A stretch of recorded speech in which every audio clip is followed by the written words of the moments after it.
आप सभी का स्वागत है पंडित अर्जुन प्रसाद त्रिपाठी स्मारक इंटर कॉलेज के यूट्यूब चैनल में। क्लास 11 की पिछले वीडियो में हमने पढ़ा था क्वांटम संख्याओं और कक्षक के बारे में। क्वांटम संख्याएं 4 प्रकार की होती हैं। पहली मुख्य क्वांटम संख्या पढ़ा था हमने, फिर दिगंशी क्वांटम संख्या, चुंबकीय क्वांटम संख्या और स्पिन क्वांटम संख्या के बारे में। आज हम पढ़ेंगे ऑफ-बाउ का नियम। ऑफ-बाउ क्या है? ऑफ-बाउ जर्मन भाषा का एक शब्द है जिसका मतलब होता है रचना करना या निर्माण करना। ऑफ-बाउ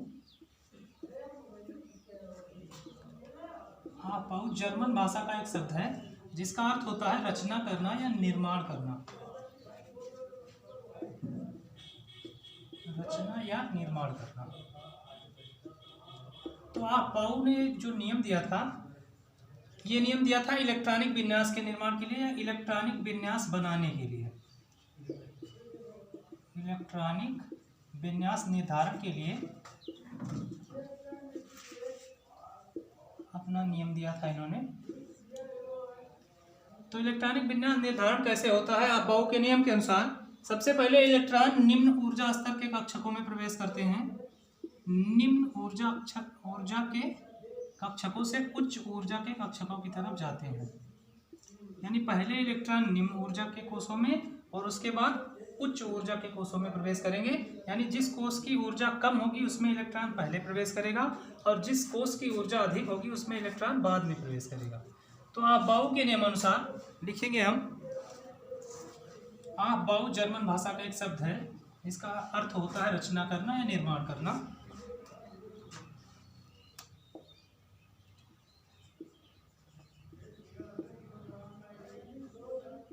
ऑफ-बाउ जर्मन भाषा का शब्द है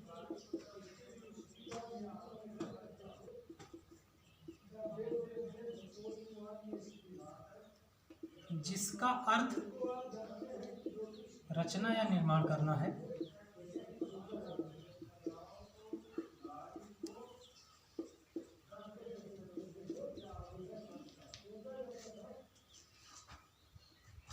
इस नियम के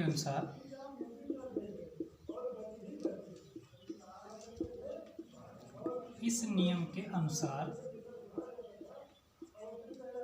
इलेक्ट्रॉन पहले निम्न ऊर्जा के कक्षकों में, इलेक्ट्रॉन पहले निम्न ऊर्जा के कक्षकों में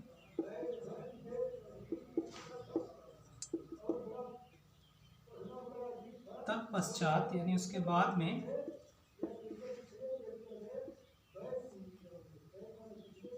उच्च ऊर्जा के कक्षकों में प्रवेश करते हैं।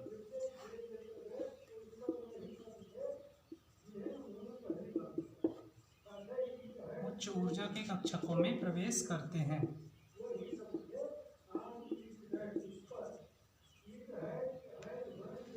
तो इस नियम के अनुसार क्या था कि इलेक्ट्रॉन पहले निम्न ऊर्जा के कक्षकों में जाएंगे, उसके बाद उच्च ऊर्जा के कक्षकों में प्रवेश करेंगे। और ये नियम इलेक्ट्रॉनिक विन्यास बनाने के लिए महत्वपूर्ण माना गया है। यानी किसी तत्व का इलेक्ट्रॉनिक विन्यास बनाने के लिए इसी नियम का प्रयोग किया जाता है। तो सबसे पहले क्या होता है, तत्व में इलेक्ट्रॉन जो होते हैं वो निम्न ऊर्जा स्तर के कक्षकों में जाते हैं और उसके पश्चात धीरे धीरे जिस कक्षक की ऊर्जा अधिक होती है उसमें प्रवेश करते चले जाते हैं और लास्ट में एकदम जाते हैं जहाँ सबसे उच्च ऊर्जा होती है उस कक्षक में।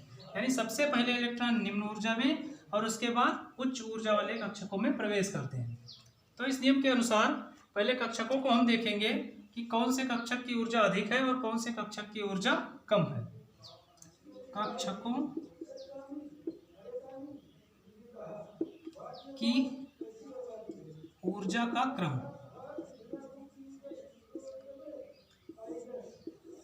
तो देखिए हमने नाभिक बनाया था, नाभिक के बगल में कौन सा कोष होता था? के कोष, जो नाभिक के एकदम नजदीक होता था। और इसके बाद होता था दूसरा कोष हमारा यल, और इसके बाद फिर अगला कोष होता था यम, और इसके बाद लास्ट कोष हमारा होता था यन। इसके बाद एक कोष होता था यन, और भी आगे होंगे, लेकिन के यल यम एन के बारे में हमने पढ़ा है। तो जो कोष नाभिक के सबसे नजदीक है, यानी ये वाला कोष जो नाभिक के नजदीक है, के वाला कोष, इसकी ऊर्जा कम होगी। जो कोष नाभिक के एकदम नजदीक है उसकी ऊर्जा काफी कम होगी। यानी सबसे पहले इलेक्ट्रॉन इसी कोष में भरना प्रारंभ करेंगे। इसके बाद दूसरे वाले में यानी यल वाले कोष में, तो यल वाले कोष में आप जानते हैं कि दो उपकोष होते हैं, यस और पी। पहले वाले में सिर्फ एक उपकोष होता था यस, और दूसरे वाले कोष में यल वाले में यस और पी, यानी पहले वाले में के कोष में पहले इलेक्ट्रॉन भरना प्रारंभ करेंगे हम यस से, और उसके बाद दूसरे वाले कोष में यानी यल कोष में यस और पी दो ऑर्बिटल होंगे, तो यल वाले के पहले यस वाले ऑर्बिटल में और उसके बाद पी वाले ऑर्बिटल में इलेक्ट्रॉन भरेंगे, क्योंकि इसकी ऊर्जा सबसे कम है तो इसमें इलेक्ट्रॉन सबसे पहले भरेंगे, और इसकी ऊर्जा इससे थोड़ी अधिक है तो इसमें इसके बाद में भरेंगे।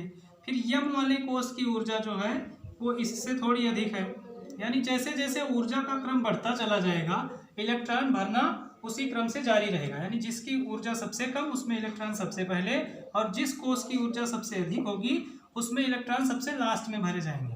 तो कक्षकों की ऊर्जा का क्रम हम देखेंगे, तो ऊर्जा स्तर का बढ़ता क्रम हम देखेंगे। अब पहले आता है आपका 1s ऑर्बिटल, और इसके बाद आता है 1s 2s, 1s के बाद 2s,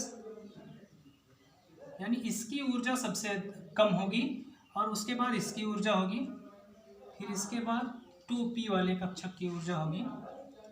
इसी तरह से हम बना लेंगे इसे 3s, फिर 3p 3d 4s 4p 4d 4f 5s 5p 5d 5f 6s 6p और 6d फिर 7s। अब किसकी ऊर्जा सबसे कम है तो उस कक्षक से हम इलेक्ट्रॉन भरना प्रारंभ करेंगे। तो सबसे पहले इसमें इलेक्ट्रॉन भरना प्रारंभ होंगे 1s वाले उपकोष में, क्योंकि इसकी ऊर्जा सबसे कम है, ये नाभिक के सबसे नज़दीक होता है, तो इसमें सबसे पहले इलेक्ट्रॉन भरना प्रारंभ होगा। और आप जानते हैं हमने बताया है कक्षक की क्वांटम संख्या जब हम पढ़ा रहे थे पिछले वाले वीडियो में कि यस वाले कक्षक में अधिकतम कितने इलेक्ट्रॉन होंगे, 2 इलेक्ट्रॉन। यस कक्षक में अधिकतम 2 इलेक्ट्रॉन, पी में अधिकतम 6 इलेक्ट्रॉन, डी में अधिकतम 10 इलेक्ट्रॉन और एफ में अधिकतम 14 इलेक्ट्रॉन।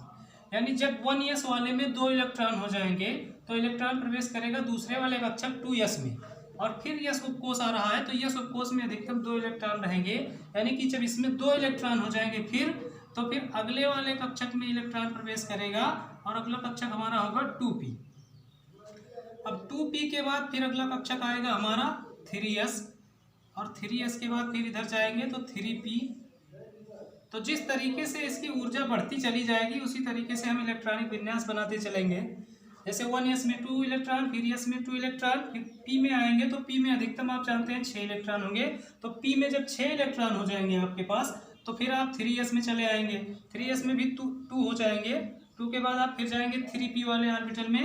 तो 3p में p में आप जानते हैं मैक्सिमम 6 इलेक्ट्रॉन होंगे, तो 6 इलेक्ट्रॉन होने के बाद अगले वाले ऑर्बिटल 4s में इलेक्ट्रॉन प्रवेश करेगा, और इसके बाद फिर 4s के बाद इसकी एनर्जी 3d, फिर 3d की एनर्जी इससे थोड़ी ज़्यादा होती है 4s से, तो इसमें इलेक्ट्रॉन प्रवेश करेगा, और इसकी एनर्जी फिर इससे ज़्यादा होती है। तो ऐसे बढ़ते हुए क्रम में, ऊर्जा के बढ़ते हुए क्रम में इलेक्ट्रॉन प्रवेश करता चला जाएगा, और इसी नियम से हम तत्वों का इलेक्ट्रॉनिक विन्यास बनाएंगे।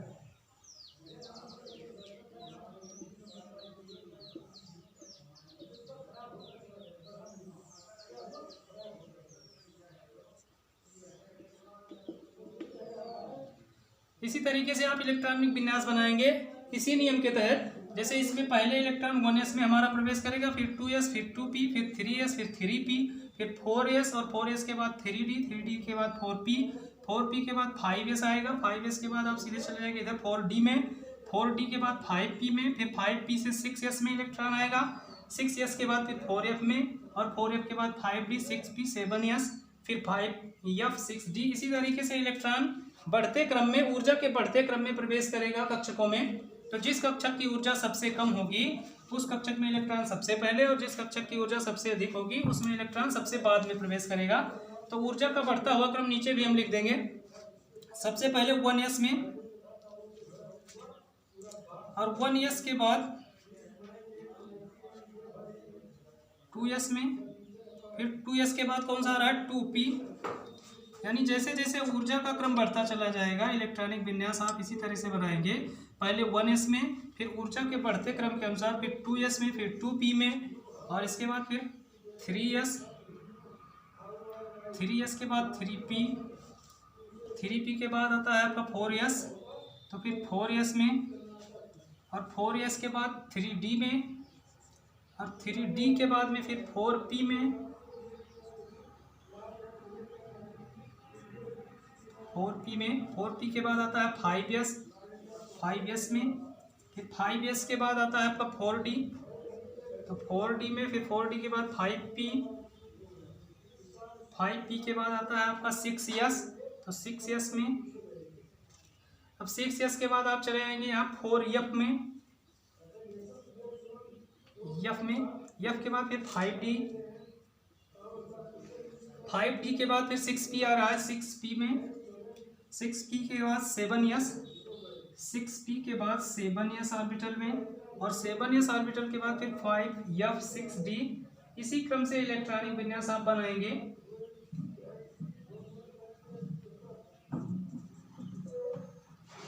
तो कुल मिलाकर सबसे पहले आप देखेंगे कि यस वाले ऑर्बिटल में जैसे ही 2 इलेक्ट्रॉन हो जाएंगे आप दूसरे वाले ऑर्बिटल में चले जाएंगे 2s वाले में। अब यस वाले में हम जानते हैं 2 से ज़्यादा नहीं होंगे, अगर 2 इलेक्ट्रॉन है तो 1s 2, फिर अगर दूसरे वाले में भी यस में 2 हो जा रहा है तो 2 के बाद आप फिर p में प्रवेश करेंगे, p के बाद 3s, 3s के बाद 3p। इसी क्रम से आप इलेक्ट्रॉनिक विन्यास बनाते चलेंगे। तो आइए कुछ इलेक्ट्रॉनिक विन्यास बनाकर हम इस उदाहरण को समझते हैं। तो इलेक्ट्रॉनिक विन्यास हम बनाएंगे। सबसे पहला तत्व हमारा होगा हाइड्रोजन।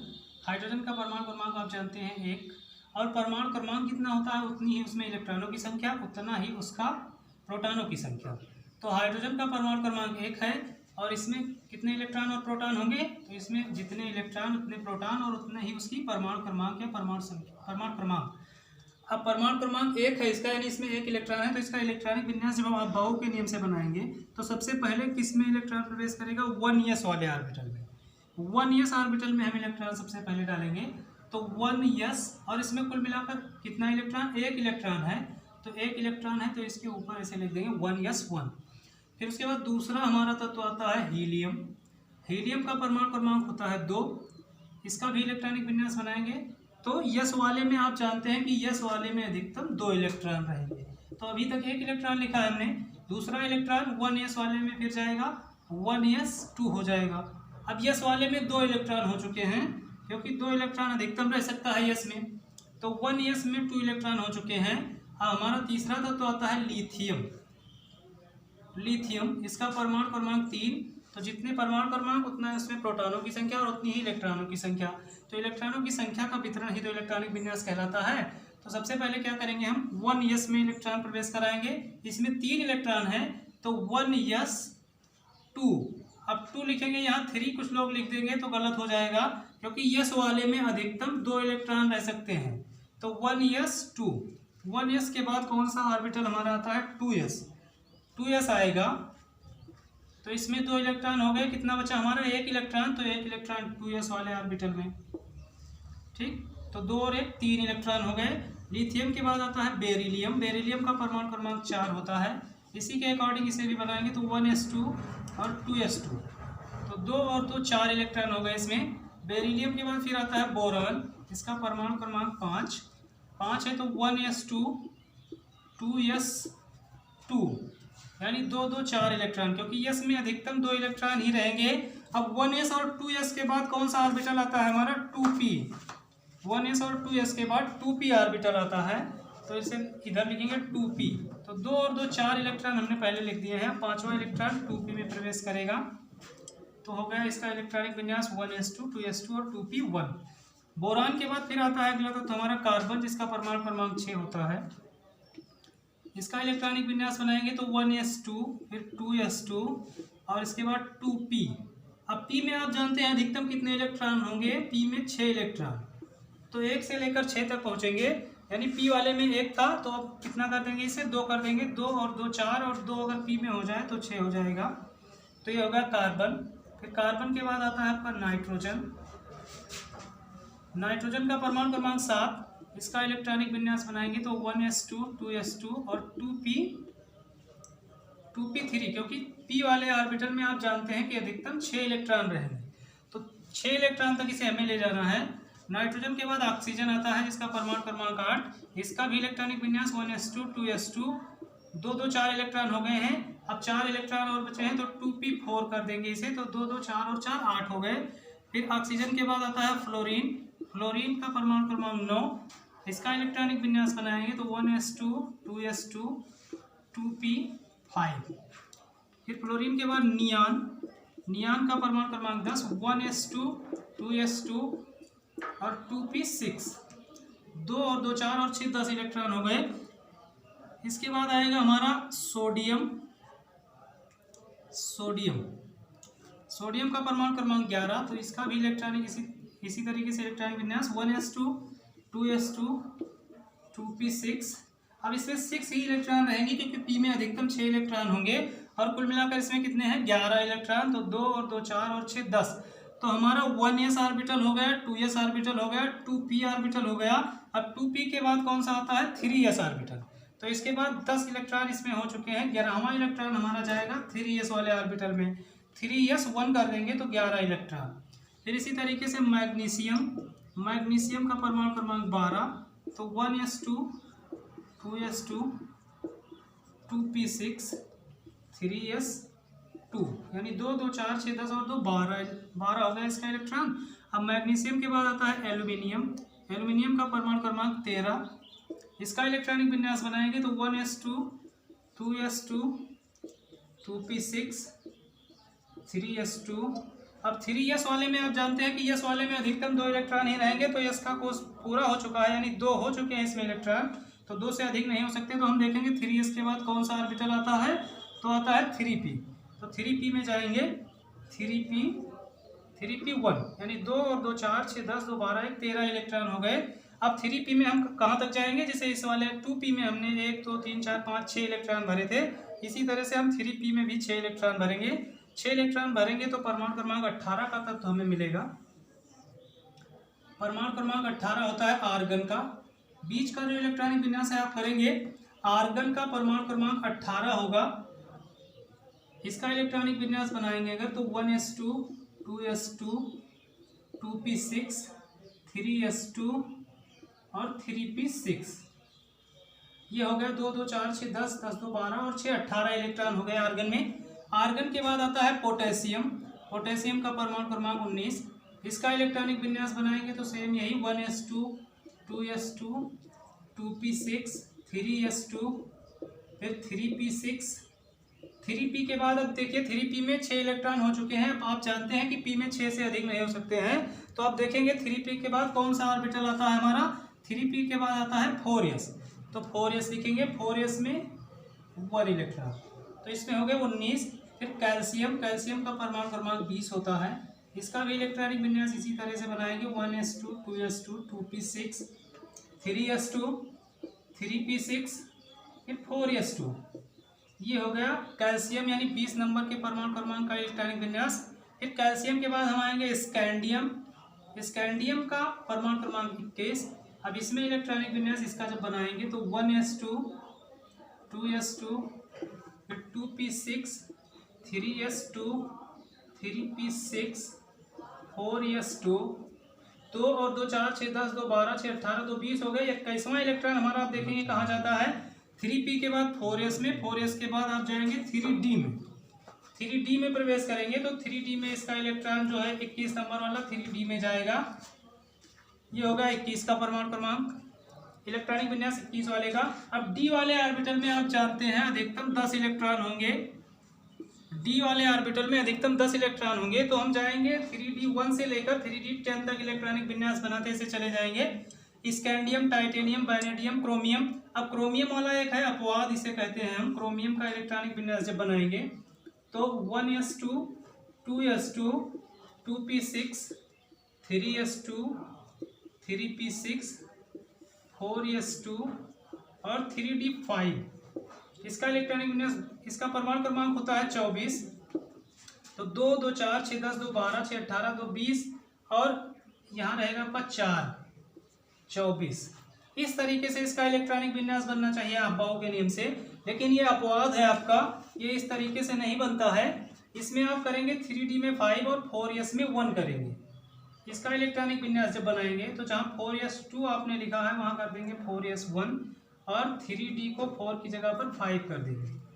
ये अपवाद है। और एक और अपवाद इसमें आता है 29 नंबर का परमाणु कापर 29, ये भी अपवाद है। इसका भी इलेक्ट्रॉनिक विन्यास बना लेंगे 1s2, 2s2, 2p6, 3s2, 3p6, 4s2, फिर 3d4 यहाँ हमने लिखा था। और यहाँ 3d होना चाहिए आपका 3d9, 2 2 4 6 10 2 12 6 18 2 20 और 9 29, इस तरीके से होना चाहिए 4s2 और 3d9। लेकिन यहाँ भी वही होता है, 4s1 हो जाता है और 3d10 हो जाता है। एक इलेक्ट्रॉन यहाँ का चला जाता है 3d वाले ऑर्बिटल में। तो ये दो अपवाद हैं, इन्हें आप याद रखेंगे।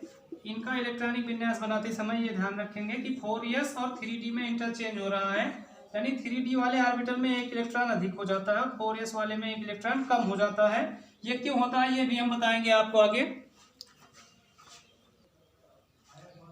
अब देखिए जो ये अपवाद है ये क्यों ऐसा होता है इसे देखेंगे हम। इसका एक कॉन्सेप्ट होता है अर्धपूरित और अर्धपूरित और पूर्णपूरित। अर्धभरित या अर्धपूरित कहेंगे और पूर्णपूरित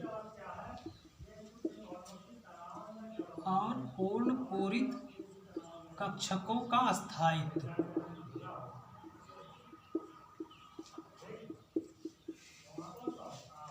इसका मतलब ये हुआ अगर कोई कक्षक अर्ध भरा है यानी आधा भरा है तो वो अधिक अस्थायी होगा, या फिर पूर्ण पूरित है यानी पूर्ण रूप से भरा हुआ है तो भी अधिक अस्थायी होगा। तो यहाँ देखिए आप 4s2 3d4 जो हमने बनाया था 4s2 3d4, इसका जनरल इलेक्ट्रॉनिक विन्यास यही होना चाहिए अफबाओ के अकॉर्डिंग। लेकिन इसका हो क्या जाता है 4s2 की जगह पर 4s1 हो जाता है और 3d5 हो जाता है।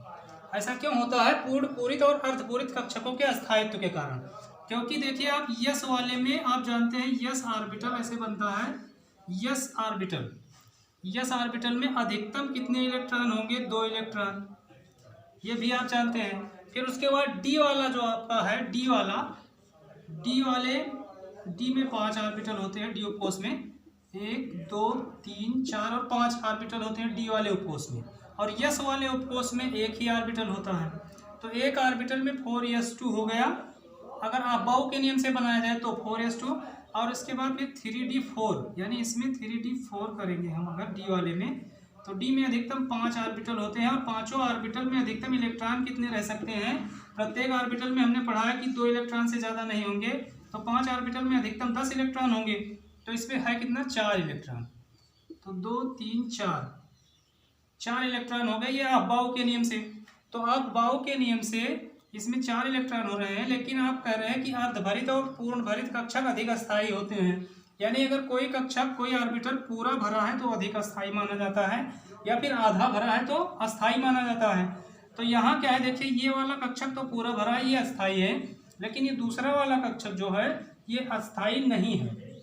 यानी अगर इसमें 1 इलेक्ट्रॉन कहीं से और आ जाए और ये कक्षक आधा भर जाए, यानी 10 इलेक्ट्रॉन इसमें होना चाहिए, अगर 5 इलेक्ट्रॉन हो जाए तो ये कक्षक अस्थायी हो जाएगा। इसी प्रक्रिया के लिए क्या होता है, ये इलेक्ट्रॉन स्थानांतरित होकर चला जाता है डी वाले ऑर्बिटल में। 4s2 वाला एक इलेक्ट्रॉन उत्तेजित होकर एक्साइटेड होकर चला जाता है आपका 3d वाले ऑर्बिटल में, और यहाँ हो जाते हैं 5 इलेक्ट्रॉन 3d5 में, और उसके बाद यहाँ कितना बचता है? 1 इलेक्ट्रॉन यहाँ से चला गया तो 4s1 बचा। तो अब देखिए ये दोनों ऑर्बिटल जो बने हैं 4s और 3d, ये दोनों अर्धभरित हो गए। यानी अगर इसमें 2 होता तो पूर्ण भरित और 1 है तो अर्धभरित है। इसी तरीके से इसमें 4 इलेक्ट्रॉन था पहले, 1 इलेक्ट्रॉन इसमें यस वाला आ गया तो ये 5 हो गए, यानी इसमें कुल मिलाकर 10 इलेक्ट्रॉन रह सकते हैं। तो 10 का आधा यानी आधा भरा है, ये 5 इलेक्ट्रॉन है इसमें। तो इसीलिए ये क्रोमियम और कॉपर अपवाद के लिए आते हैं, अपवाद हैं देखिए, क्योंकि इसमें अर्धभरित और पूर्ण भरित कक्षकों का कॉन्सेप्ट लागू होता है। फिर कॉपर वाले को भी इसी तरह से देख लेंगे, ये तो क्रोमियम का था, और कॉपर में क्या होता है, कॉपर में भी यही प्रोसेस, कॉपर वाले में हमने देखा 4s1 और 3d10 हो जाता है, जबकि होना क्या चाहिए 4s2 और 3d9 होना चाहिए। इसे होता क्या है 4s1 हो जाता है और यहाँ 3d10 हो जाता है। एकदम सेम कॉन्सेप्ट वही कि ये वाला ऑर्बिटल जो 3d वाला है यहाँ आप 9 इलेक्ट्रॉन कर देंगे अगर आप बाउ के नियम से है। अगर एक इलेक्ट्रॉन और हो जाए तो ये अधिक अस्थायी हो जाएगा, और एक इलेक्ट्रॉन ये कहाँ से प्राप्त करता है, इस वाले यस ऑर्बिटल से, क्योंकि इसके पास 2 इलेक्ट्रॉन है। तो दोनों को अस्थायित्व प्राप्त करने के लिए ये एक सही तरीका है कि अगर ये एक इलेक्ट्रॉन इसे डोनेट कर देता है तो इसके पास अर्धभरित हो जाता है इसका ऑर्बिटल। तो अर्धभरित भी अस्थायी होते हैं और पूर्ण भरित कक्षक भी अस्थायी होते हैं, तो ये अर्धभरित हो जाएगा। और ये क्या हो जाएगा, जब एक इलेक्ट्रॉन यस वाला इसमें एक्साइटेड होकर आ जाएगा तो ये भी पूर्ण भरित हो जाएगा। तो दोनों कक्षक क्या हो जाएंगे, अस्थायी हो जाएंगे। तो ये अपने अस्थायित्व के लिए क्या करते हैं, इलेक्ट्रॉनों का इंटरचेंज कर लेते हैं। 4s से 3d में इलेक्ट्रॉन चला जाता है। तो इस तरीके से ये अपवाद आप समझ गए होंगे कि क्रोमियम और कॉपर अपवाद क्यों है। इसके बाद एक नियम आता है n+l नियम। n+l नियम ये भी इलेक्ट्रॉनिक विन्यास बनाने के इसी नियम पर, जो आपने बाउ का नियम पढ़ा है, इसी नियम से कुछ रिलेटेड है। जैसे इसे समझेंगे हम, तो n+l नियम के अनुसार पहला पॉइंट हमारा है कि n+l नियम के अनुसार, अब n क्या है और l क्या है, आपको हमने पिछले वीडियो में बताया था कि n होता है मुख्य क्वांटम संख्या, n मुख्य क्वांटम संख्या है, और l क्या है, दिगंशी क्वांटम संख्या, दिगंशी क्वांटम संख्या। तो n और l में आपस में संबंध क्या है, n और l का नियम इस वाले इलेक्ट्रॉनिक विन्यास पर क्यों लागू होता है। देखिए n+l नियम के अनुसार पहला नियम यह कहता है कि जिस इलेक्ट्रॉनिक विन्यास, मतलब इलेक्ट्रॉनिक विन्यास बनाते समय जिस कोष का n+l का मान सबसे कम हो, n+l का मान कम हो, उसमें इलेक्ट्रॉन पहले भरे जाएंगे। n+l का मान कम है तो उसमें इलेक्ट्रॉन पहले भरे जाएंगे। जैसे अब देखेंगे इसी में हम इसी एग्जांपल से समझ लेते हैं। 1s ऑर्बिटल है, 2s है, 2p है। तो 1s, अब आप जानते हैं कि 1s अगर लिखा है, 2s लिखा है, 3s लिखा है, तो ये जो आगे वाला नंबर है यही हमारी मुख्य क्वांटम संख्या होती है। 1 2 3 4 जो इसके आगे लिखा होता है, तो ये क्या है, ये मुख्य क्वांटम संख्या यानी n है। मुख्य क्वांटम संख्या n है, जो अंक लिखा है मुख्य क्वांटम संख्या n है। और इसके बाद जो ये sp,d,f है, sp,d,f क्या है, हमारी दिगंशी क्वांटम संख्या है। अब n बराबर अगर 1 है तो हमने पढ़ा है पिछले वीडियो में कि l बराबर क्या होता है, 0 से n-1 तक, 0 से n-1 तक होता है। यानी अगर n का मान 1 है तो l का मान कितना हो जाएगा, 0 से लेकर n-1 यानी कि 1 - 1। तो 1 - 1 मतलब कि 0 तो हुआ। तो 0 अगर है तो कौन सा ऑर्बिटल हमारा होता था, कौन सा उपकोष होता था। अगर l का मान 0 है तो उपकोष हमारा हो जाता था s। अगर l का मान 1 है तो उपकोष होता था p। l का मान 2 है तो उपकोष होता है d। और l का मान अगर 3 है तो उपकोष होता है f। ये हमने पिछले वीडियो में पढ़ा है। तो इस नियम के अनुसार, n+l नियम के अनुसार अगर हम चेक करेंगे कि अगर n+l का मान जिसके लिए कम है उसमें इलेक्ट्रॉन सबसे पहले प्रवेश करेंगे। तो देखिए 1s है तो 1 हो गया, n की जगह पर 1 हो गया, और प्लस l यानी l क्या है, अगर यस उपकोष है तो यस उपकोष के लिए l का मान कितना होता है, 0। l का मान 0 होता है यस उपकोष के लिए। तो 1 + 0 यानी कि कितना हो जाएगा, 1। तो सबसे पहले इलेक्ट्रॉन इसी में प्रवेश करेगा। और इसके बाद हमारा दूसरा आता है 2s। तो इसमें भी वही प्रोसेस, 2s यानी 2 + 0, यस का मान 0 होता है, यस के लिए l का मान 0 होता है तो 2। और इसके बाद फिर आता है 2s के बाद देखिए 3s आता है। और इलेक्ट्रॉनिक विन्यास बनाया हमने तो 1s फिर 2s और 2s के बाद हमने क्या किया, 2p में इलेक्ट्रॉन डाला। 2p में क्यों डाला, अब देखिए 2p, तो 2p में यानी कि ये मुख्य क्वांटम संख्या n का मान हो गया हमारा 2।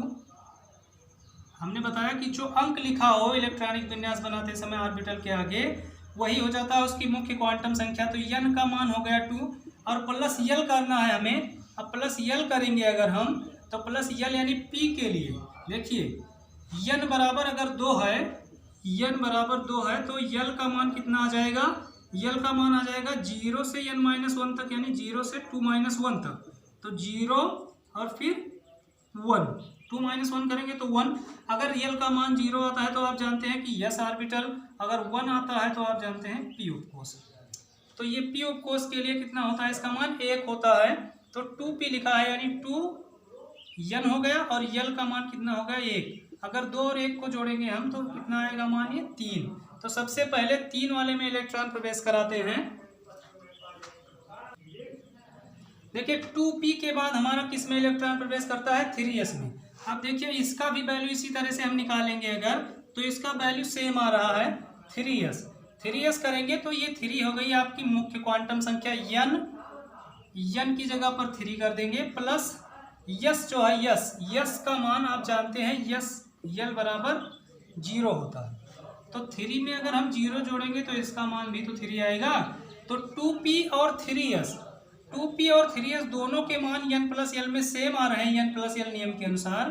तो अब हमें क्या करना होगा, अब दोनों के मान, इसका भी 3 आ रहा है और इसका भी 3 आ रहा है। तो n प्लस यल नियम के अनुसार क्या कहता है कि n प्लस यल का मान जिसके लिए कम हो उसमें इलेक्ट्रॉन सबसे पहले प्रवेश करते हैं। तो इसमें दोनों में 3 आ रहा है, तो अब इसमें कैसे पता करेंगे कि इसमें इलेक्ट्रॉन सबसे पहले प्रवेश करेगा।